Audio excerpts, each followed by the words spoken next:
दोस्तों, जैसा कि आप जानती हैं कि सीधी तौर पर अगर हम बात करें तो महाराष्ट्र के अंदर विधानसभा चुनाव की तैयारियां हर पॉलिटिकल पार्टी अपनी पूरी ज़ोर और शोर से और अपनी आबोताब से करते हुए नज़र आ रही है। हर किसी को अपनी तरह से पॉलिटिकल इमेज रखने का और अपनी पॉलिटिकल तरीके से अगर अपनी बात रखने का डेमोक्रेसी के अंदर पूरा पूरा अधिकार जो तो है। वहीं अगर हम बात करेंगे ऑल इंडिया मजलिस इत्तेहादुल मुस्लिमीन को लेकर दोस्तों, जिस तरह की महाविकास अघाड़ी या फिर एमवीए जिसको हम कह सकते हैं, महाराष्ट्र के अंदर राष्ट्रवादी कांग्रेस पार्टी और शिवसेना उद्धव ठाकरे की पॉलिटिकल पार्टी का अपना एक अलग तरह का एजेंडा है। तो ये सीधी तौर पर मुसलमानों की वोटों की राजनीति तो करना चाहते हैं, लेकिन मुसलमानों की हक की आवाज़ को बुलंद करने में थोड़ी सी इनको झिझक होती है, थोड़ी सी, या फिर हम यूँ भी कह सकते हैं कि आवाज़ बुलंद ही नहीं करते हैं। तो इसमें कोई दो राय नहीं होगी। वक़्फ़ बिल कानून को लेकर कई अन्य मुद्दों को लेकर दोस्तों मैं आपको बता दूं कि संसद के अंदर ये हाथ तक उठाने से गुरेज करते हैं। वहीं अगर हम बात करें तो मुसलमानों की वोटों की गिनती की अगर बात करें तो ये गिनती करने में सबसे पहले आ जाते हैं, और लोकसभा चुनाव हो या विधानसभा या फिर नगर परिषद के सादे से चुनाव हो, उसमें जो है तो अपनी बात रखते हैं। ऐसे में अगर ऑल इंडिया मजलिस इत्तेहादुल मुस्लिमीन चुनावी माहौल में आती है या चुनाव लड़ती है तो दोस्तों इनको मुसलमानों की वोटों की ज़रूरत है, क़यादत की ज़रूरत नहीं है। इसी के चलते एक अरसे से मुसलमान भारत के अंदर आज़ाद तो हो गया है, लेकिन उनका पॉलिटिकल बैकग्राउंड अभी भी ज़ीरो नज़र आता है। वहीं अगर हम बात करें कश्मीर से लेकर कन्याकुमारी तक या फिर कच्छ से लेकर कलकत्ता तक, तो मुसलमानों के कई नेता तो ज़रूर दिखाई देते हैं, लेकिन उनके मसाइल के ऊपर आवाज़ उठाने वाला कोई नज़र नहीं आता है। अगर आपको हमारी बात गलत लगती है तो कमेंट में ज़रूर बताइएगा। दोस्तों मैं आपको बता दूं कि महाविकास अघाड़ी इस बार दोस्तों मैं आपको बता दूं कि अपने प्रत्याशी तो घोषित करते हुए नज़र आ रही है, जिसमें उद्धव ठाकरे की शिवसेना के ऊपर जो तो पैनी नज़र थी। अब तक के ये वीडियो बनने तक के अगर देखा जाए तो जहाँ पर उद्धव ठाकरे की कई पॉलिटिकल उम्मीदवारों की यादी आ चुकी है, लेकिन दोस्तों मैं आपको बता दूं कि शिवसेना ने अब तक के एक भी मुस्लिम प्रत्याशी घोषित नहीं किया है। वहीं कांग्रेस की अगर हम बात करें तो कांग्रेस पार्टी के प्रत्याशी के तौर पर अगर देखा जाए तो कई एक चीज़ें इसमें सवालिया निशान खड़े करते हुए नज़र आती है। वहीं राष्ट्रवादी कांग्रेस पार्टी की इस वीडियो के बनने तक के एकमात्र जो तो विधायक प्रत्याशी के तौर पर एक अकेले विधायक प्रत्याशी जो तो स्टिक की तरफ से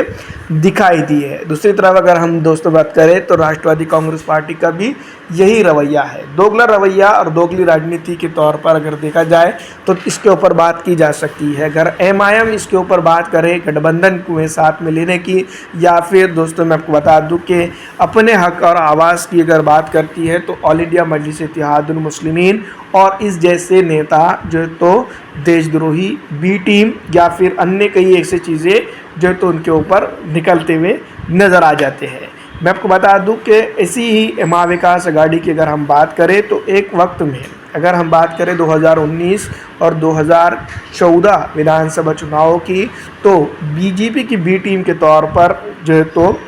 उस वक्त जो है तो गठबंधन के अंदर बीजेपी ही नज़र आती थी, माफ़ कीजिएगा एमआईएम ही नज़र आती थी। बी टीम बीजेपी को जिताने का ठेका जो तो एमआईएम ने उस वक्त तक ले लिया था, लेकिन अगर देखा जाए तो पूरे भारत के अंदर इनका सुपड़ा साफ होता हुआ जा रहा है, लेकिन ये उसके ऊपर चुप्पी साधते हुए नज़र आते हैं और एमआईएम को साथ में लेने के लिए भी डरते हैं। 28 सीटों की डिमांड लगभग जो तो एमआईएम ने रखी थी, ये ऑफिशियल तौर पर डिक्लेयर भी हो चुका है। लेकिन जिस तरह से मैं आपको बता दूं कि अभी सोशल मीडिया हो या फिर अलग अलग तरह के प्लेटफॉर्म हो, वहां पर सीधी तौर पर जो है तो महाराष्ट्र इलेक्शन की गूंज तो सुनाई दे रही है, लेकिन ऑल इंडिया मजलिस इत्तेहादुल मुस्लिमीन को ऑफिशियल तरीके से जो तो बी टीम का दर्जा मिल चुका है। वहीं अगर हम बात करें गोदी मीडिया की, तो गोदी मीडिया सॉफ्ट पॉइजन के तौर पर काम करता हुआ नज़र आता है और मुस्लिम, पिछड़ा, दलित, आरक्षित समाज की एक बुलंद आवाज़ ऑल इंडिया मजलिस इत्तेहादुल मुस्लिमीन को अभी भी संदिग्ध निगाहों से देखता है, या फिर वोट काटने की मशीन के तौर पर ऑर्डर में इसको डाल देता है। वहीं अगर हम बात करें जिस तरह से अभी गोदी मीडिया प्लेटफॉर्म पर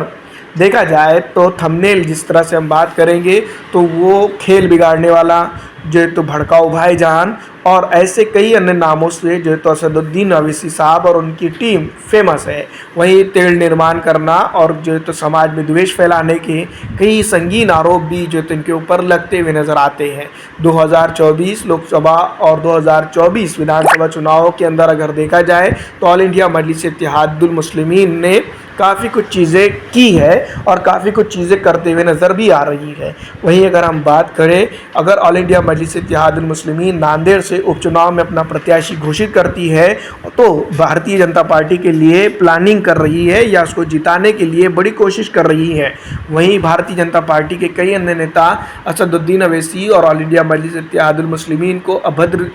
जो तो टिप्पणियों से देखते हैं, तो कहीं ना कहीं मैं आपको बता दूं कि महाविकास अघाड़ी भी सीधी तौर पर जो तो प्रहार करते हुए नजर आती है। ऐसे में मुसलमान और मुस्लिम क्या अदद करे तो करे क्या, बोले तो बोले क्या। सिर्फ एक ही सवाल और एक ही सवाल के साथ कई एक चीज़ों को लेकर बड़ा सवाल खड़ा होता है कि इनका विकास और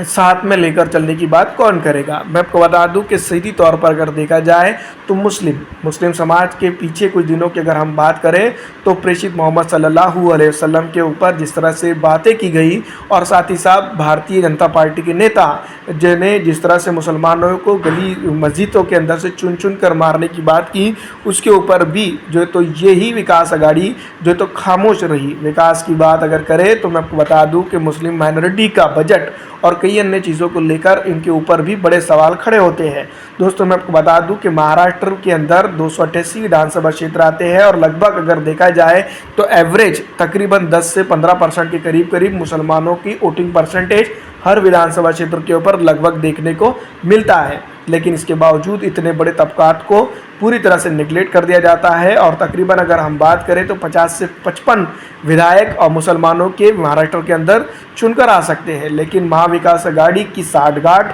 के चलते या फिर यूँ भी कहा जाए कि कांग्रेस गठबंधन के चलते दोस्तों मैं आपको बता दूं कि मुसलमानों को पिछड़ा से पिछड़ा कर दिया गया है। फिलहाल अगर महाराष्ट्र के अलग अलग जो तो रिसर्च और सर्वों की अगर हम बात करें तो महाराष्ट्र के अंदर ही नहीं बल्कि पूरे हिंदुस्तान के अंदर मुसलमानों की दैनंदिन हालत दिखाई देती है, जिसके ऊपर निंदा तो छोड़िए कोई बात करते हुए भी नज़र नहीं आता है। सचर कमेटी की सिफारिशात को